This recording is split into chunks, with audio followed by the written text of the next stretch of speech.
This video will describe the grammar tab in the setup dialog. And there are several parts here. Let's do the first part. Theta grid adjustment rules insert add positions into only the first NP in a series, only the last NP in a series, or all NPs in a series. In general, if your language uses prepositions, you'll select this first option. You only want the prepositions inserted into the first noun phrase in a series. If your language uses postpositions, you'll probably select this second option. And this third option, I don't know if any language will use it. It's just here for the sake of completeness. Let's check that first one. And we're here at Genesis 9:10, sentence 2. God is making this covenant with the birds, the livestock, etc. So when we look at the theta grid adjustment rule for this verb, we see that when making a covenant, the destination NP receives a with. Now we don't want to in these rules here, we don't want to specify first or last, etc.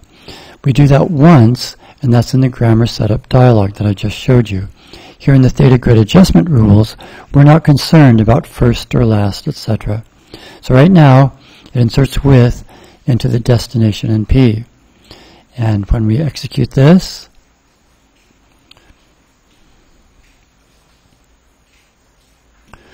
we see that I'm making this covenant with the birds, the livestock, all of the wild animals, etc. The with is inserted into only the first noun phrase in the series.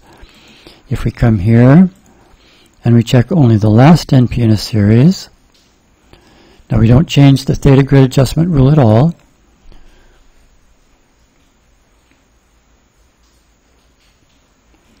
I'm making this covenant the birds, the livestock, all of the wild animals, and with all of the animals. So only the last NP in the series gets the preposition.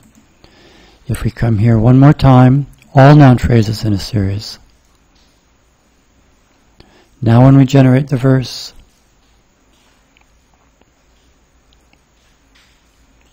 I'm making this covenant with the birds, with the livestock, with all of the wild animals, and with all of the animals that left the ark with you.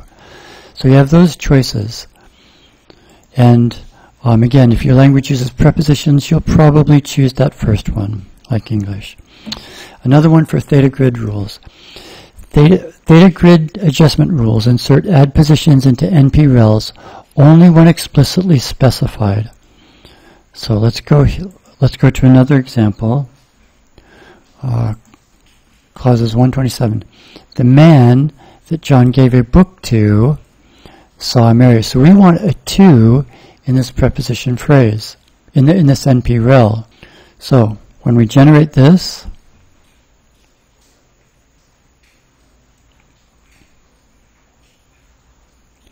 the man that John gave a book to saw Mary.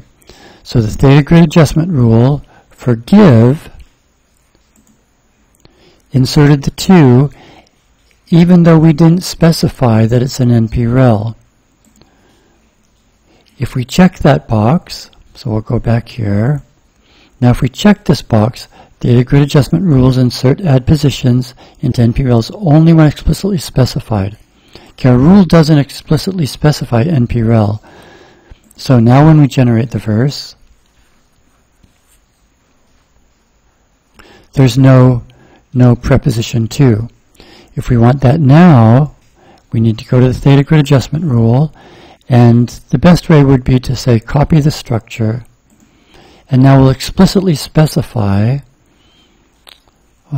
features that this is a relativized noun phrase.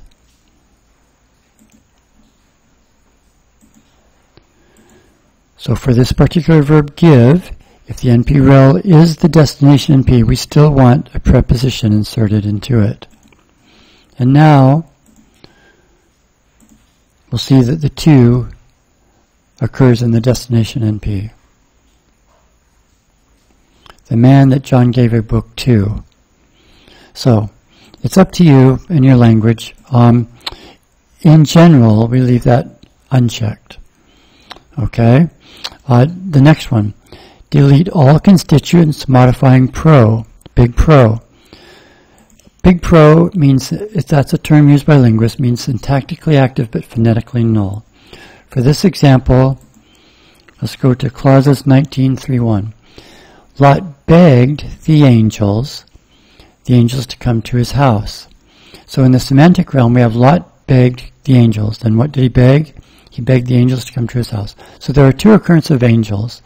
We will mark, for English, we'll mark this one as Big Pro. And then we want this deleted. So if we click the generate button now,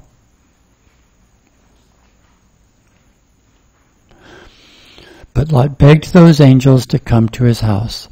So this is marked as Big Pro, and those has been deleted because we've checked the box, delete all constituents modifying Big Pro. If you uncheck this box,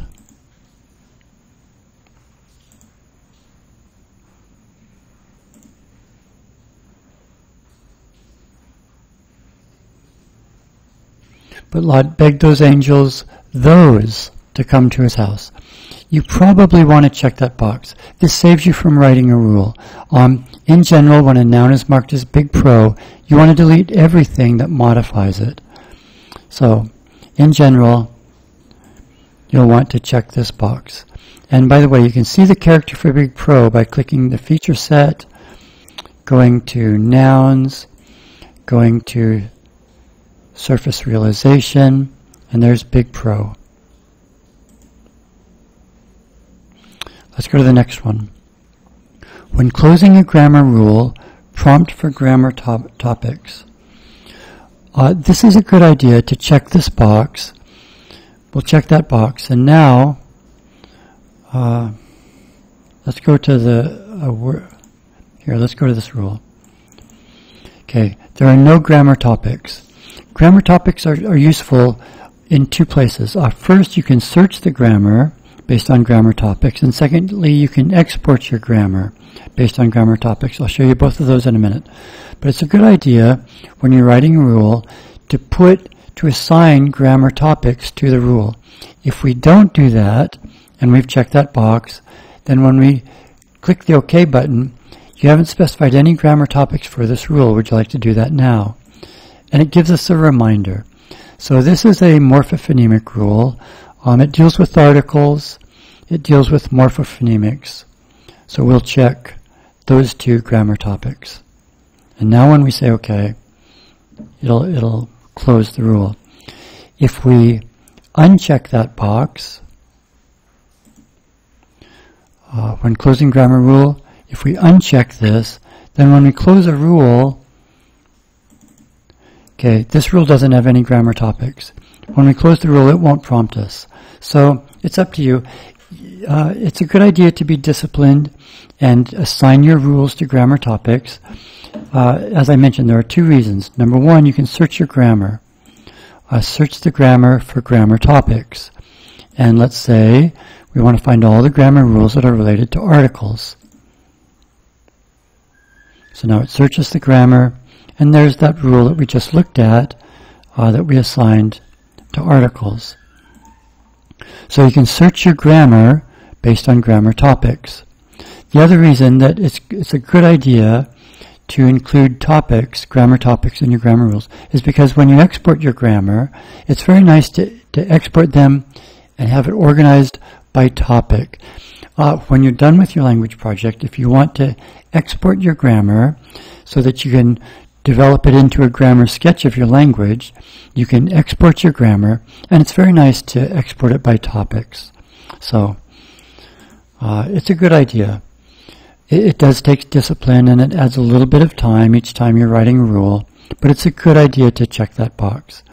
Okay, delete closing quotation frames.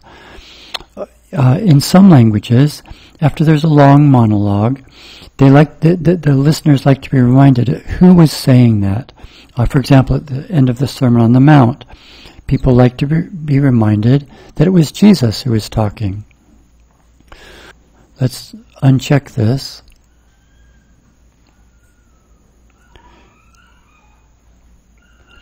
And there's a closing quotation frame here. If we uncheck this so the closing quotation frames won't be deleted, then we see here, at the end of this long quote, the Sermon on the Mount, there's a little subordinate clause. It's tagged as a closing quotation frame, and it just includes Jesus said. And for speakers of some languages, they like to be reminded who said this long monologue. English doesn't need that. Many languages don't. So if your language doesn't need those closing quotation frames, you just check that box, and then they will automatically be deleted. The next item in this dialogue is prompt for new speaker-listener situations. If your language includes some honorifics, different verb forms or different pronouns or different speech forms in some way, when, for example, a man is talking to a king or a parent is talking to a child, then you'll need to write rules for the different speech situations, the different speaker-listener situations. So if your language says that, you can check this. And now the system will prompt you when you come to a new situation. For example, let's go to right here. Now here, it's telling us there's a speech situation in this verse that doesn't match any of your styles of direct speech rules. Specifically, the speaker is Jesus, the listener is crowd, the speaker's attitude is neutral, and the speaker-listener age is not applicable. So, if your language uses that, then you would come here, styles of direct speech. Okay, this is English, an English database, so we don't use these. But you would add a new situation. Speaker is Jesus, listener is crowd, and then you would set the speech style. So that's what those are for. And it reminds us again, if our language doesn't have any honorifics, then we can uncheck that box, and the software won't remind us when there's a new speech situation. Next, we like to look at, after linking an event to a verb, show the event's data grid adjustment rule. If we check that box, and now let's link this verb, bless. Let's link this to the verb, English verb bless, right there. Now it will immediately show us the theta grid adjustment rule automatically, which that can be convenient, and it's a good reminder for you to deal with that verb's theta grid adjustment rule. If we don't check that box, let's unlink this again. We'll unlink this.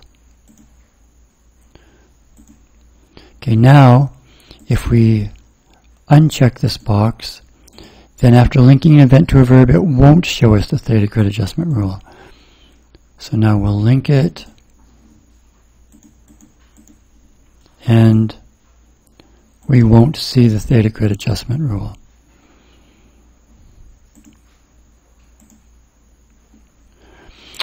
For this last part, hide synthesizing grammar rules. If you're working in a language that, for example, has no agreement, for example, I'm working in a language in China. There's no agreement. There's no clitic. This language has no morphology at all. Some of these rules can be hidden just to make your grammar a little bit simpler.